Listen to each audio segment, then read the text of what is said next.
Well, The Ink Out Reader is my third book of poems. It has three parts. The first part is called Once Upon a Cloud. Some of these poems in the first part was written kind of in a frenzy when my partner was very ill in 2021 during the pandemic, and there was really a real sense of mortality was all around me. Many of these poems were written really, really quickly, actually. The second part is called Hong Kong, China. It was kind of written under the shadow of the student protests. Not only student, actually, it was widespread protests in Hong Kong. And then the pandemic kicked in, and the national security law was imposed in Hong Kong, which continues to minimize civil liberty in the city. So many of these poems respond to the crisis in my home, in my kind of birthplace. Finally, we have the last part. I felt like I focused too much on myself. I really want to push the poem out into the world.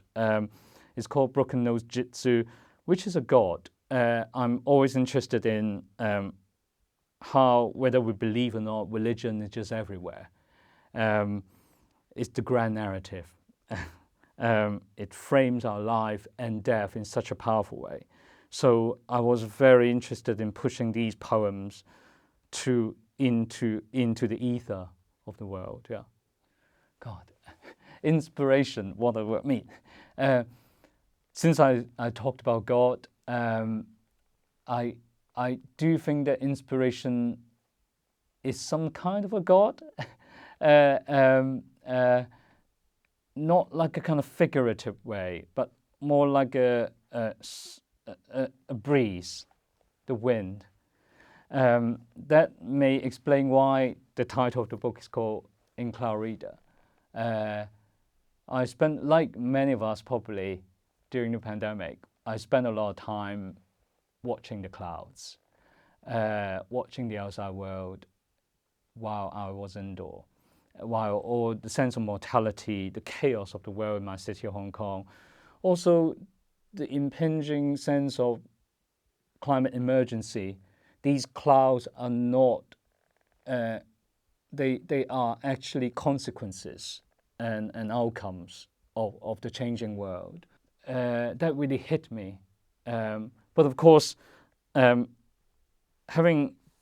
was born in Hong Kong. I've read a lot of classical Chinese poetry. Clouds are the kind of one of the fundamental elements of Chinese poetry.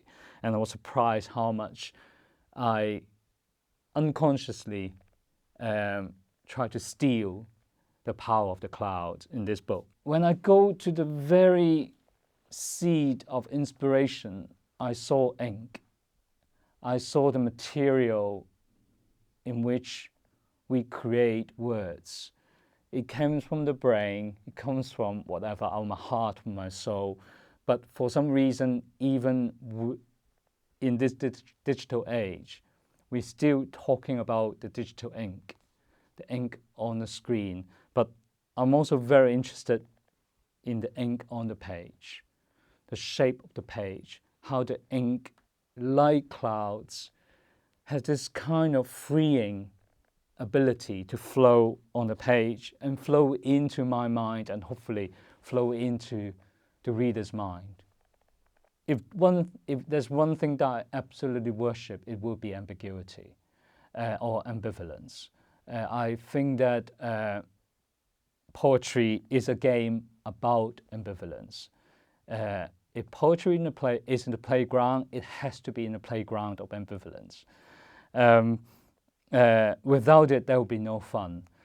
When we talk about ambiguity, I'm not evoking Emerson the 7 types of ambiguity here. I'm actually evoking the sense of the unknown, the hidden, what's between the lines, what's between words, what's not spoken on the page. I've always been very drawn by that because most of the time, I don't know what I'm doing.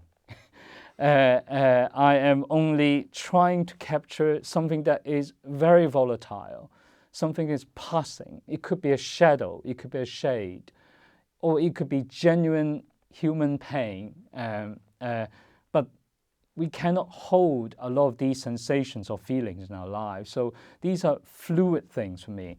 And when I'm trying to capture it, I don't know what I'm doing. But what I have is form. I have poetry, I have rhyme, I have meter, I have the music of the words.